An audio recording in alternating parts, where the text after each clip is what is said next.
గత బీఆర్ఎస్ సర్కార్ హయాంలో జరిగిన గొర్రెల స్కామ్ పై విచారణ ముమ్మరం చేసింది ఏసీబీ. నిందితులను కస్టడీలోకి తీసుకొని విచారిస్తున్నారు అధికారులు.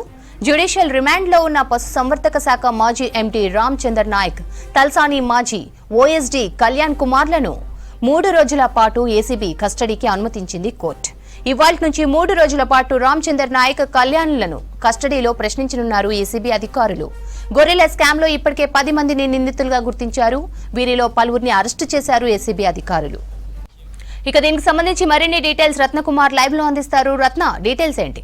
శ్రవంతి, ఇటు గొర్రెల స్కామ్కు సంబంధించి ఇప్పుడు ప్రస్తుతం జ్యుడిషియల్ రిమాండ్లో ఉన్న పశుసంవర్ధక శాఖ మాజీ ఎండీ రామచందర్ నాయక్, అలాగే తలసాని మాజీ ఓఎస్డీ కళ్యాణ్ కుమార్లను ఇద్దరిని కూడా మరికొద్ది సేపట్లోనే ఇటు 3 రోజుల కస్టడీ విచారణలో భాగంగా ఏసీబీ అధికారులు జ్యుడిషియల్ రిమాండ్లో ఉన్న చెంచల్గూడ జైలు నుంచి కూడా వాళ్ళని జ్యుడిషియల్ రిమాండ్లో ఉన్న వారిని ఇటు కస్టడీకి తీసుకొని బంజారా హిల్స్ ఏసీబీ కార్యాలయానికి మరికొద్ది సేపట్లోనే తీసుకురాబోతున్నారు. వీళ్ళని 3 రోజుల పాటు కస్టడీ విచారణ చేయనున్నారు. ముఖ్యంగా గొర్రెల స్కామ్లో గత ఇటు బీఆర్ఎస్ ప్రభుత్వం గొర్రెల పంపిణీ కింద దాదాపు 4,000 కోట్ల రూపాయల యూనిట్లను కూడా పంపిణీ చేసినట్లు తెలిసింది. పంపిణీ చేసిన తర్వాత ఇటు కాంగ్రెస్ ప్రభుత్వం అధికారంలోకి వచ్చిన తర్వాత మొత్తం జరిగినటువంటి ఈ గొర్రెల పంపిణీ ఆ స్కీమ్కు సంబంధించి పూర్తిగా ఆరా తీసినప్పుడు ఇందులో కొన్ని కోట్ల రూపాయల స్కామ్ జరిగినట్లు కూడా కొన్ని ఆధారాలు సేకరించింది. దీని మీద ఏసీబీ అధికారులు పూర్తిగా దర్యాప్తు చేపట్టినప్పుడు మొదట 2,10,00,000 రూపాయల స్కామ్ జరిగినట్లు కూడా ఆధారాలను సేకరించారు. అందులో భాగంగానే ఇటు ఆ శాఖలో ఉన్నటువంటి యొక్క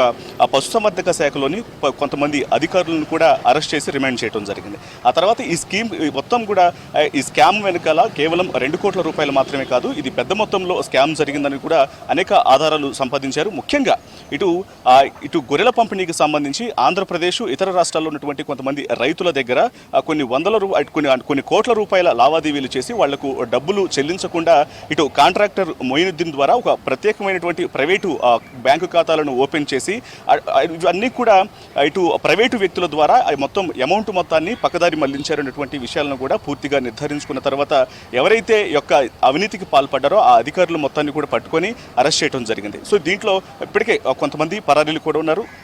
ముఖ్యంగా ఎవరైతే కాంట్రాక్టర్ ఉన్నారో మొయినుద్దీన్, ఆ మొయినుద్దీన్ పట్టుకునే సమయానికి ఆయన విదేశాలకు పారిపోయినట్లుగా తెలుస్తుంది. ప్రస్తుతం అతని కోసం వెతికేందుకు కూడా లుకౌట్ నోటీసులు జారీ చేసి పోలీసులు ఆ సెర్చ్ ఆపరేషన్ మొదలుపెట్టారు. సో మరోవైపు యొక్క స్కామ్లో ముఖ్యంగా కింది స్థాయి అధికారులను పట్టుకొని విచారించినప్పుడు ఇందులో కీలకంగా బయటపడినటువంటి పేర్లు మాజీ ఎండీ ఎవరైతే ఉన్నారో ఈ యొక్క రామచందర్ నాయక్, అలాగే తలసానికి ఓఎస్డీగా వ్యవహరించినటువంటి ఆ కళ్యాణ్ కుమార్, వీళ్ళిద్దరి యొక్క పాత్ర అనేది చాలా కీలకంగా ఉంది అనే విషయాన్ని కన్ఫర్మ్ చేసుకొని వాళ్ళని అరెస్ట్ చేయడం జరిగింది. వాళ్లకు కోర్టు 14 రోజుల జ్యుడిషియల్ రిమాండ్ విధించింది.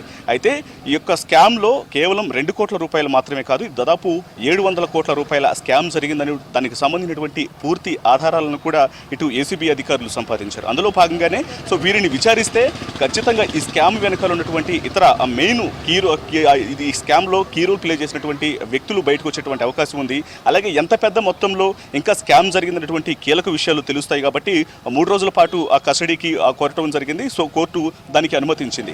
ఇందులో భాగంగానే వీళ్ళను మరికొద్ది సేపట్లోనే బంజారా హిల్స్ ఏసీబీ కార్యాలయానికి తీసుకొచ్చి అధికారులు విచారించబోతున్నారు.